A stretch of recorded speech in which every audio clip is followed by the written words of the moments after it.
The sand burned beneath his boots as Commander Jace Rennex ran through the smoldering wasteland.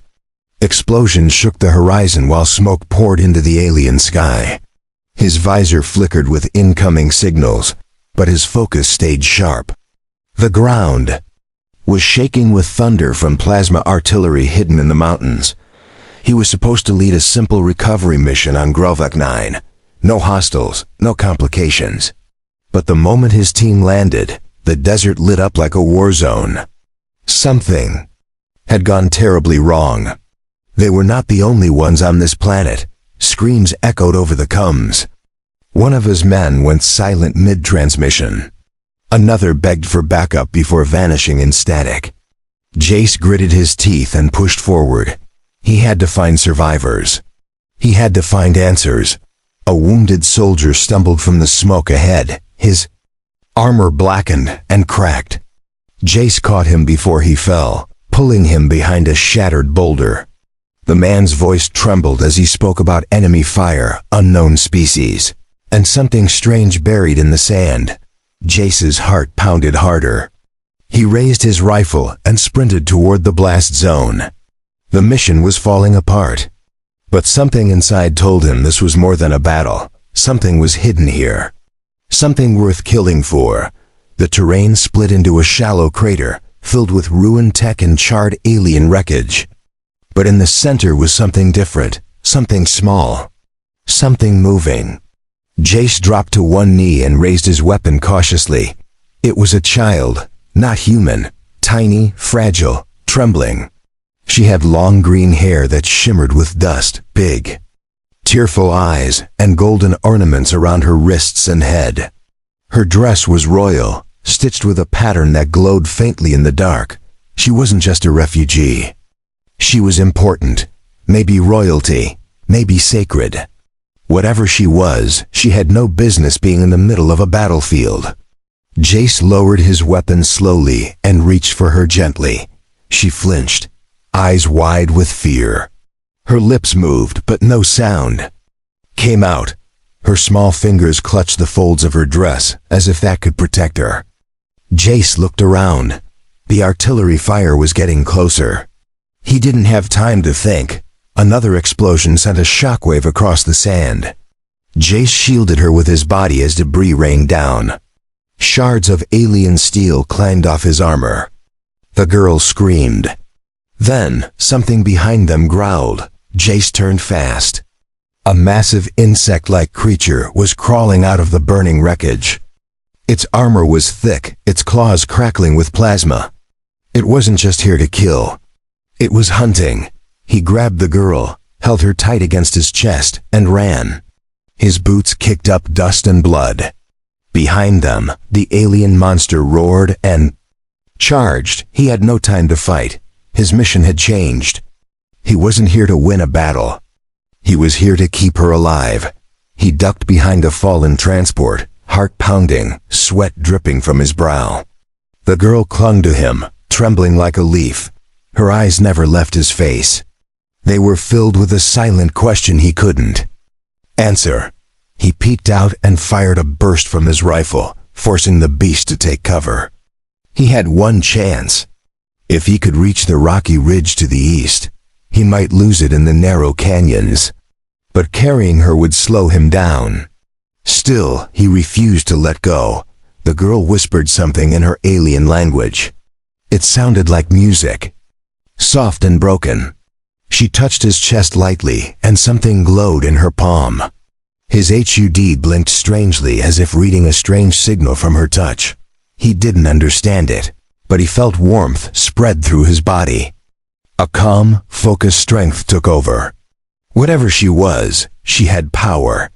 And right now, she was trusting him to protect her. He leapt from cover and sprinted toward the rocks. Gunfire chased him. Screams filled the air. The battlefield became a blur of death and smoke.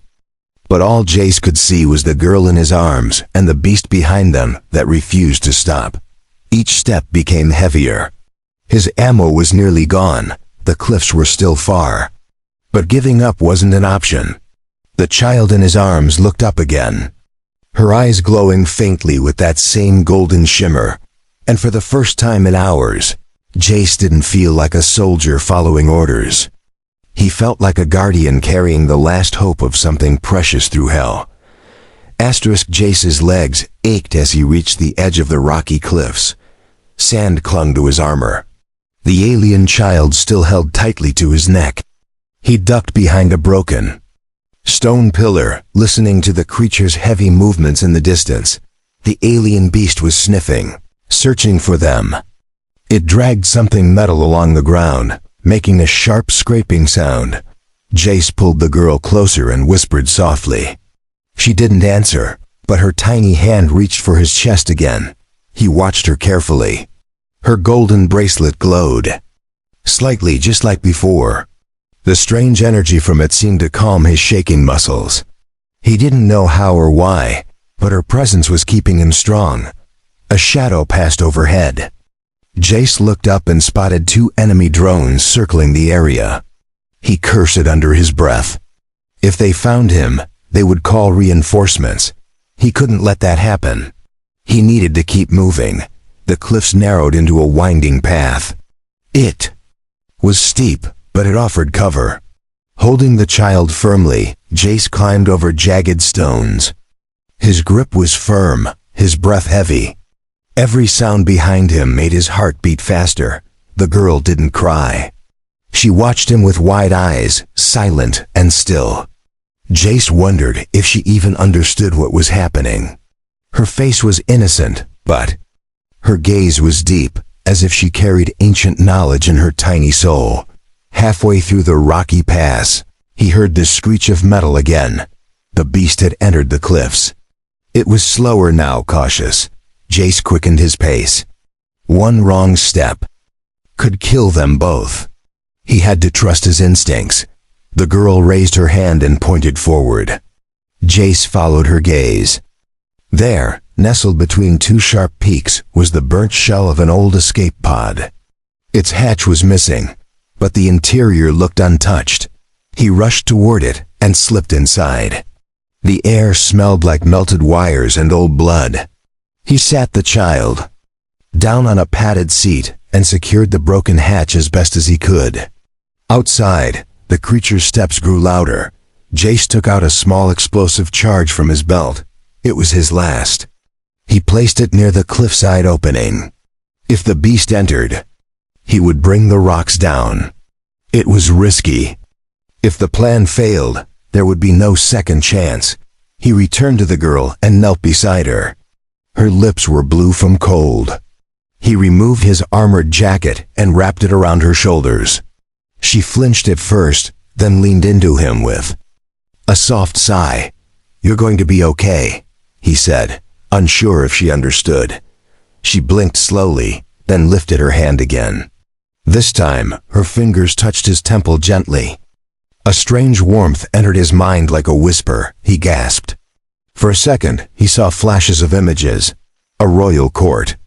Burning cities, her people crying out. A tall, shadowy figure screaming in rage.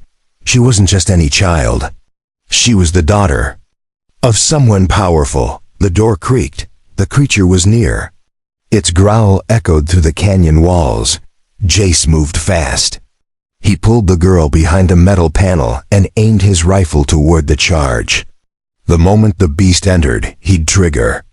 The creature appeared at the entrance, eyes glowing red, mouth dripping acid. It sniffed the air and stepped inside. Jace's finger tightened on the detonator. One more step. Just one more. The beast lunged. Jace pressed the trigger. Fire erupted from the cliff. Rocks shattered and collapsed. The dust filled the air. The sound of roaring stopped. Silence returned, broken only by the girl's soft breathing. Jace coughed and crawled out from the rubble. The entrance was sealed. The beast was gone. He looked at the child, her tiny hands clutching his jacket. Her eyes sparkled with gratitude, or something more. He sat beside her, exhausted. His hands trembled. His mission was ruined. His team was gone. But for the first time, he felt like he had done something that truly mattered. Outside, The wind blew across the wasteland, carrying smoke and ash into the fading light. Inside the pod, a human soldier and a young alien girl sat together. Safe but not yet free, their journey was far from over.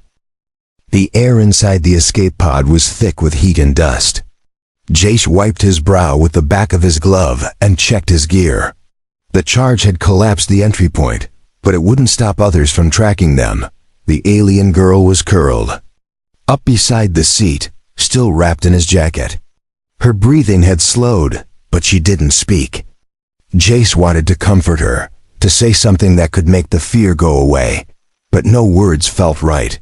He activated his emergency beacon, hoping the signal would reach any surviving units. Static filled his earpiece. No response. Either the comms were jammed or no one was left to answer. Jace opened a panel and searched the pod for anything useful. A broken datapad, some rations, and a medkit were all he could find. He handed the girl a water capsule. She stared at it, confused, then copied his motions and drank. Her small fingers trembled. She wasn't used to this kind of survival. She didn't look like someone raised for battle. More like someone born into peace, suddenly thrown into war. Jace watched her, wondering what kind of world she came from. She met his gaze for a moment. There was a question in her eyes again. Not fear, not confusion. Something deeper. Trust. Like she had already decided he was her only hope. A soft beeping interrupted the moment. Jace looked down at his wristband. The pod's battery was dying. If it failed completely, their only protection would be gone. He needed to move soon. He checked the map. A research outpost was listed 20 clicks to the south. It was abandoned last year after budget cuts. But if the structure was still standing, it could offer shelter and communication systems. He knelt beside the girl and pointed to the glowing marker on his wristband. "We need to go," he said calmly. She blinked, then gave a slow nod. He helped her up, adjusting his jacket so it stayed wrapped around her. They stepped out into the sunlight. The wind had died down, but the heat remained. Ash drifted through the air like snow. The ground was cracked and dry. Every step crunched beneath their feet. Jace carried her most of the way, only putting her down to rest when she looked too tired to keep her eyes open. She never complained. She just leaned into him, silent but present. Hours passed. The desert was endless. The sky turned orange as the twin suns began to set. Jace's legs ached, but he pushed forward. He didn't want her to sleep under open sky again. Just as night began to fall, they reached a jagged ridge. The outpost stood beyond it, half buried in sand and shadow. Its roof had collapsed in places, but the main structure still looked strong. Approached with caution. Scanners detected no movement. The front hatch was stuck, so he pried it open with a crowbar. Inside was dark and silent, filled with the smell of rust and burned wires. They entered slowly. The girl held his hand tightly. Her eyes moved quickly, scanning the room with quiet fear. Jace swept the area with his rifle, checking corners and vents. Nothing moved. They were alone. He found a functioning terminal and plugged in his communicator. A weak signal blinked to life. It was old, but it worked. He uploaded a distress call with coordinates and details, then set the beacon to repeat every 30 minutes. He turned to the girl and gave her a reassuring nod. She sat on a bench, watching him with tired eyes. Her tiny hands held the edge of his jacket tightly. He sat beside her, lowering his rifle. "Do you have a name?" he asked. She tilted her head, confused. Then, she reached up and gently pressed her palm to his chest again. The same golden warmth flowed from her hand into him. This time, the images were clearer, a shining palace. A throne room with high glass walls. Her mother, regal and tall. Then fire. Soldiers screaming. A dark shape rising over the city. The child had fled with guardians who never made it. Jace exhaled slowly. He understood now. She was the heir of a fallen empire. A spark of something ancient, something powerful. And he was the only one keeping that spark alive. She looked up at him again and whispered a word softly. It sounded like Civi. He repeated it. She smiled and nodded. That was her name. In that broken shelter, in the heart of a war-torn planet, a bond was formed between soldier and survivor, and neither of them knew that across the galaxy, powerful enemies had already begun to search for her. Asterisk. Jace stood guard at the entrance of the outpost while Sci-fi rested on the bench. The desert wind howled outside, but the walls kept most of it out. His eyes scanned the horizon through a cracked window, searching for movement. For now, everything was still. Inside the outpost, it was cold and quiet. Sci-fi had curled up in the jacket again, her small frame barely filling the seat. Her green hair shimmered under the soft blue light of the terminal. She was silent, but not asleep. She watched him with wide eyes. Jace paced slowly, his rifle always in hand. He knew rescue wouldn't come soon. If anyone was still alive to hear his distress call, they'd be days away. That meant he had to keep her safe until help arrived.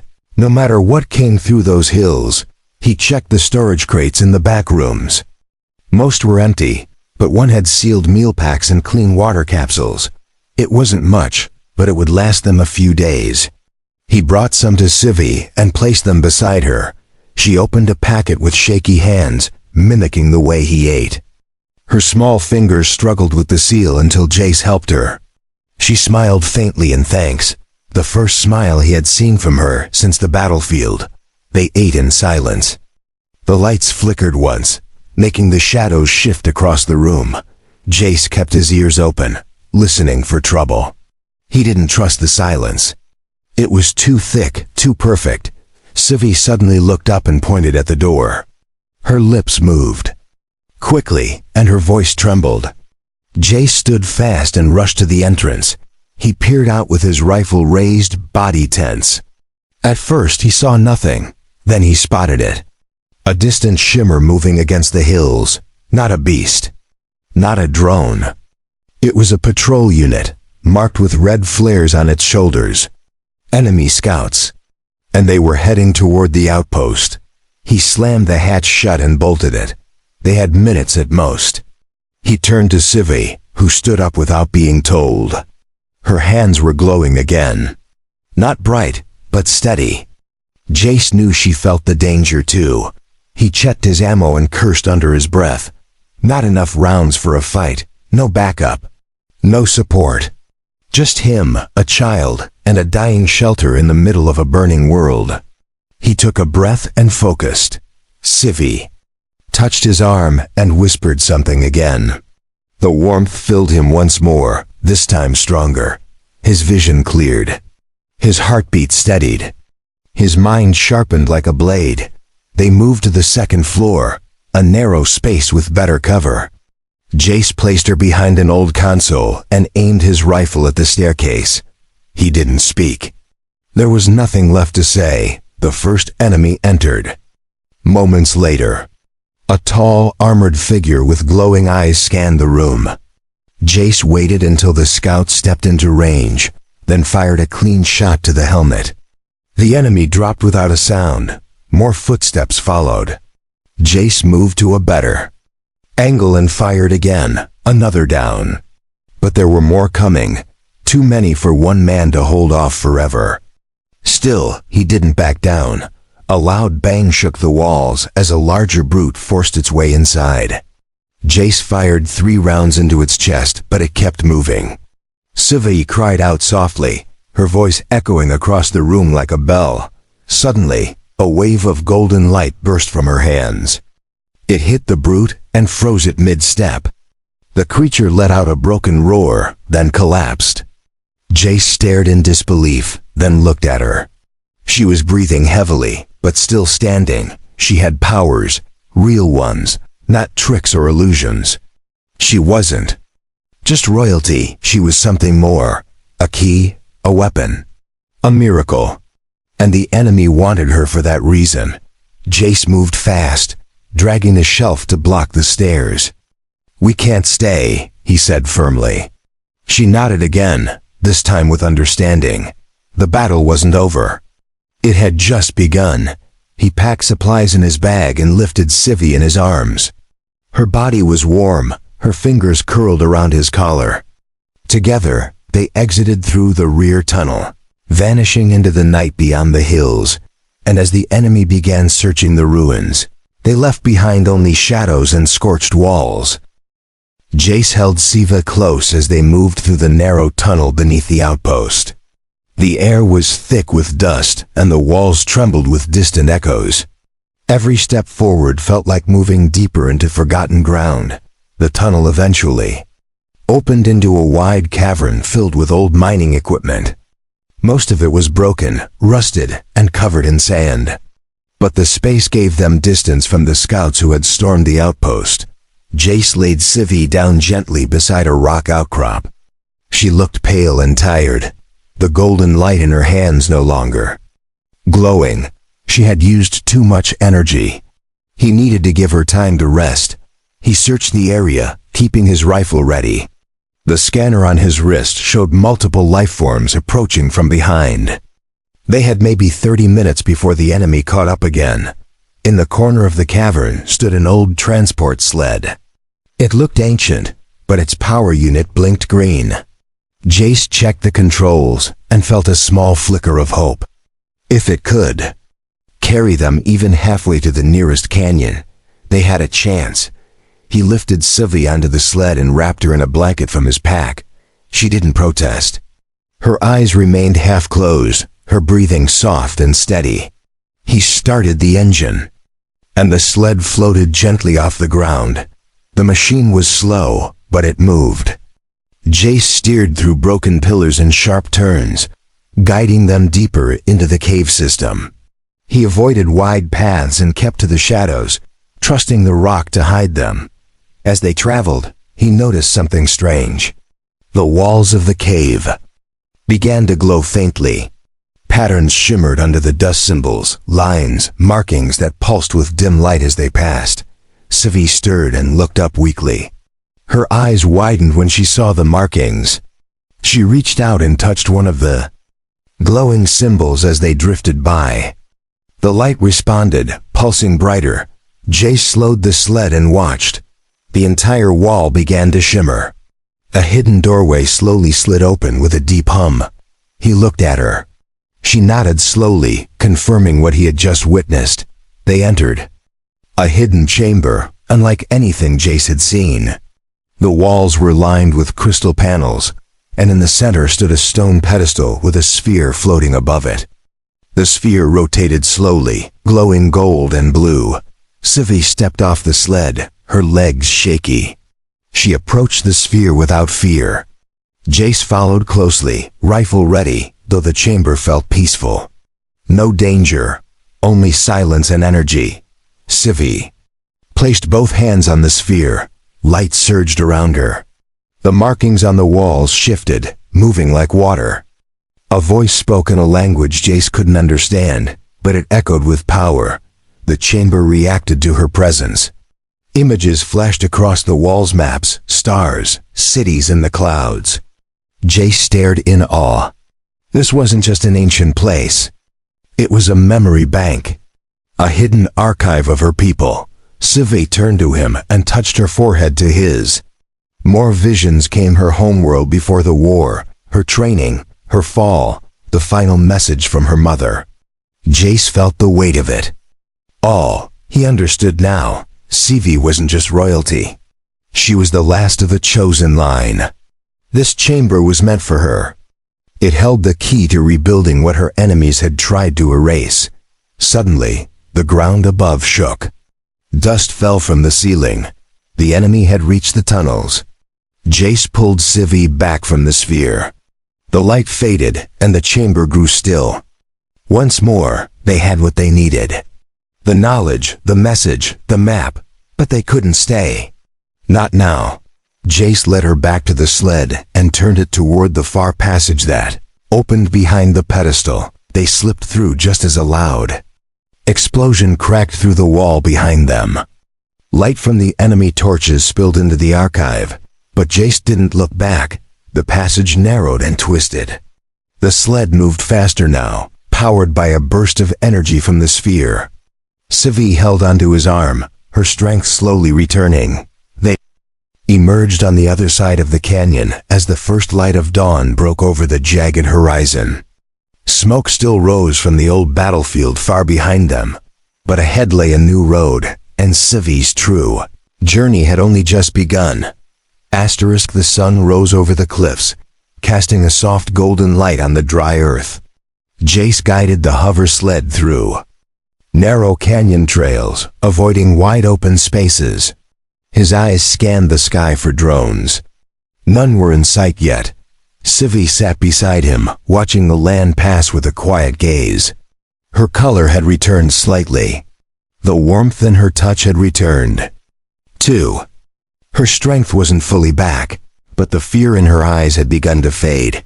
They stopped near a ridge where water pooled beneath ancient stone. Jace filled a container and handed it to her.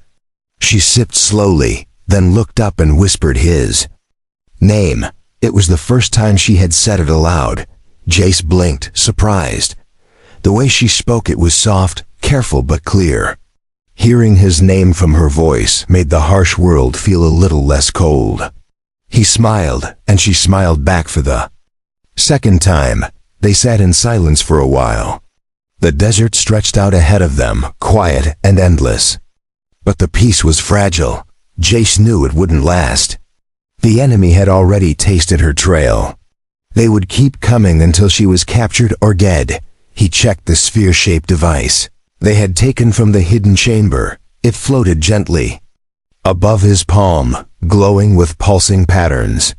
He didn't understand its full purpose, but Sci-fi did.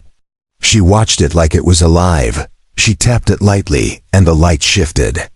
A new path appeared in the air, an old signal tower deep in the Erin ruins. If they could reach it, they might be able to call help from friendly systems still loyal to her people. Jace packed the supplies and they set off again. The wind had picked up. Sand whipped across the path, making visibility harder. The sled wobbled at times but never stopped. Sci-fi leaned into him, her head resting on his side. The ruins appeared at dusk. Massive stone spires jutted from the cracked earth, covered in carvings that shimmered faintly under the fading sky. At the center stood a crumbling tower, wrapped in vines and half swallowed by time. Jace pulled the sled to a stop and helped Sci-fi down. Her steps were slow but steady. She placed her hand on one of the stones, and the entire area came alive with light. Ancient glyphs awakened around them. Inside the tower, stairs spiraled up into darkness. Jace led the way with a torch, his rifle ready. Each floor creaked with age, but held strong beneath their feet. At the top, a console waited under a dust-covered dome. Sci-fi moved toward it with purpose. She placed the golden sphere into a carved socket and whispered a word in her native tongue. The room responded, lights pulsing to life, systems powering on one by one. Jace watched in awe as the ancient tech merged with her presence. She was the key. Her blood, her touch, her voice, they were all coded into the machines that once served her family's reign. A hologram flickered to life above the console. It showed the stars, the battle lines, and blinking red zones across the galaxy. But then one green light appeared, far away but steady. A rebel fleet. Allies. Still alive. Sci-fi looked at Jace with hope in her eyes. He nodded and pressed the transmit button. The signal was weak, but it reached out across space. A message carried her name, her location, and the proof of her survival. The tower began to shake. Jace turned fast, eyes wide. The enemy had found them again. They were moving faster now, tracking energy bursts from the ancient systems. They would arrive within minutes. Jace helped Sci-fi back down the stairs, fast but careful. The tower groaned under the pressure of old power. Sand poured from cracks in the walls. Above them, Engines roared through the sky. Outside, black armored dropships circled the ruins. Enemy forces landed in waves. Jace pulled Civi behind a stone pillar and returned fire with sharp precision. They were surrounded, but he didn't. Step back, Civi stood behind him, hands glowing. The light grew stronger with each breath she took. The ground beneath them vibrated. From the center of the ruins, a massive golden pulse exploded outward. It knocked back every soldier in a perfect circle. Their weapons deactivated, their ships froze midair. The power from the ancient machines had awakened fully, and it listened. To her now, Jace stood in shock, breathing hard. Civi's eyes glowed like stars. She wasn't just a child anymore. She had become something more, something stronger, something ready, and in the light of her rising power, the enemy began to retreat. The dust from the golden shockwave settled slowly over the ruins. Enemy soldiers lay scattered, stunned but alive. Their weapons sparked uselessly on the ground. Civi stood at the center of it all, the light around her slowly fading. Jace lowered his rifle, his hand still shaking from the blast. He had seen weapons, storms, and orbital strikes, but nothing like what Civi had just unleashed. She had stopped an entire army without firing a single bullet. She turned to him, soft eyes. Her legs wobbled as she stepped forward. Jace rushed to her side and caught her before she fell.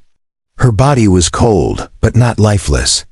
The energy drain had taken everything from her. He carried her back toward the tower's shelter. The sky above was filled with sparks and smoke, but no new dropships appeared. The enemy had backed off, unsure of what they had just witnessed. Inside the tower, he laid her gently on the floor and placed his jacket beneath her head. Her chest rose and fell in a slow rhythm. Her hands twitched lightly, as if still channeling power even in her sleep. Jace stayed at her side. He checked the console. The transmission had completed. The green light blinked steadily, now joined by another. A second signal. A reply. Someone had received the message. He stared at the blinking dot on the map. The fleet was already en route. It would take time, maybe a day or more, but they were coming. And they were coming for her. He stepped outside again. The ruins had grown. Quiet, no footsteps, no gunfire. Just broken stone and shattered helmets. Whatever had driven the enemy back wasn't just fear. It was awe. Jace sat on the edge of a broken wall, his rifle across his lap. He watched the horizon while night swallowed. The sky, stars appeared one by one. Somewhere out there, allies were flying toward them. Civi woke near dawn.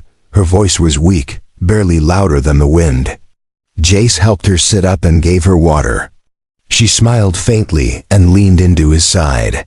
Her strength was returning slowly. She looked at the console and pointed. The second signal blinked brighter. Jace nodded and explained what had happened.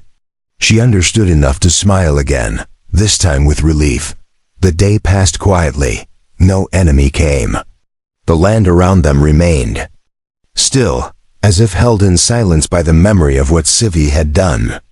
Jace kept watch, but he didn't feel alone anymore. As the second night approached, the stars grew brighter than ever. Then, high above, a flicker moved across the sky. A shape entered orbit. Sleek, silver, and fast.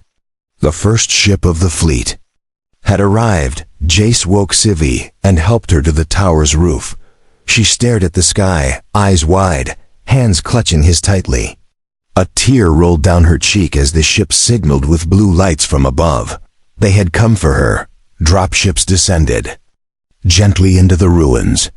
These weren't like the enemy's dark machines. These shone with banners of gold and blue, bearing the crest that matched the one etched into her bracelet. Armored figures stepped out, but they didn't raise weapons. They knelt before her as soon as they saw her. The commander removed his helmet, revealing a weathered but kind alien face. His voice cracked as he said her name. Civi took one step forward, then another. The soldiers remained bowed until she raised her hand. Her voice, though quiet, carried through the air like it had been waiting to speak all this time. Jace stood back, letting her lead. She turned to him, eyes filled with gratitude. She spoke something softly in her own language. He didn't need translation. He felt its meaning in his chest. "Thank you." The commander approached Jace next. "You protected the last star of our bloodline," he said with reverence. "She is our future. And you, human, are now part of that future too." Jace didn't answer right away. He looked at Civi, then at the stars above. He had started as a soldier with a mission. Now he was something more. A guardian of hope in a galaxy that had nearly forgotten it. And as the fleet prepared to leave the broken world behind, Jace knew his place was no longer on Earth's battlefield. It was beside her. The fleet left orbit 2 hours after dawn. Jace stood at the edge of the command deck, staring through the tall glass wall at the fading view of Grelvac 9. The battlefield where it all began was nothing more than a shadow now. He didn't speak much on the flight. He stayed close to Civi, who sat quietly beside him, still holding the sphere in her lap. She had said little since they boarded, but her presence was calm. She was no longer a frightened child. Now she was royalty again. Not in robes or crowns, but in spirit. Her voice had returned. Her power had awakened. She walked the halls of the ship with quiet dignity. Even the seasoned warriors of the fleet stepped aside when she passed. They traveled toward a hidden sanctuary world known only to her people. It had survived the war in silence, tucked beyond the collapsed sectors. It would be her refuge. And it would be his as well. Jace had been offered a return to Earth. The fleet had praised him for bravery, medals, rank, retirement, but none of it mattered. Not after everything he had seen. Not after everything they had survived together. He chose to stay by her side. The ship descended over lush green valleys and mountains wrapped in clouds. Birds with shining feathers flew beside them. Alien trees, taller than towers, swayed in golden wind. The sanctuary was untouched by war. Civi led him down the landing ramp. Her bare feet touched the soft soil. She breathed in deeply and looked to the sky. It was the first time he saw her truly relax. Her eyes glowed softly, but not with power. With peace. The elders of her people awaited them near a great temple carved from crystal and stone. They bowed to her but welcomed Jace with open arms. There was no fear in their eyes. Only thanks. He was given a small house on the hillside, built from the same shining stone. It overlooked a lake where silver fish danced in the sunlight. The air was warm. The nights were filled with stars he had never seen before. Jace trained with the temple guards during the day. At night he sat with Civi beneath the twin moons. She spoke more now, in pieces of his language and hers. Together, they built a bridge between their worlds. One evening, she gave him a pendant made from the remains of the sphere. Inside it, light still pulsed. It was a gift, she said, from her mother's line. A sign that he was family now. Not by blood, but by bond. He wore it with pride. Weeks turned into months. Peace settled into his bones. He stopped counting time by days and started counting by memories. The fire of war faded slowly. But what he had done, and who he had saved, never left his thoughts. Then one night, a flare lit the northern sky. The stars shifted, and whispers passed through the temple. A threat was rising again. Not the same enemy, but something new. Something darker. The elders called a council. Civi stood with them. Her voice was firm. She was no longer a girl rescued in the dust. She was their leader now. And Jace, standing behind her in his worn armor, was her shield. They chose not to run. Jace prepared once more for battle. But this time, he wasn't just protecting a life. He was protecting a future. A culture. A people who had welcomed him, not as an outsider, but as one of their own. And as the drums of war echoed again in distant skies, he stood at the gates with his weapon ready and her pendant glowing on his chest, because he hadn't just saved a tiny, alien girl on a battlefield. She had saved him too.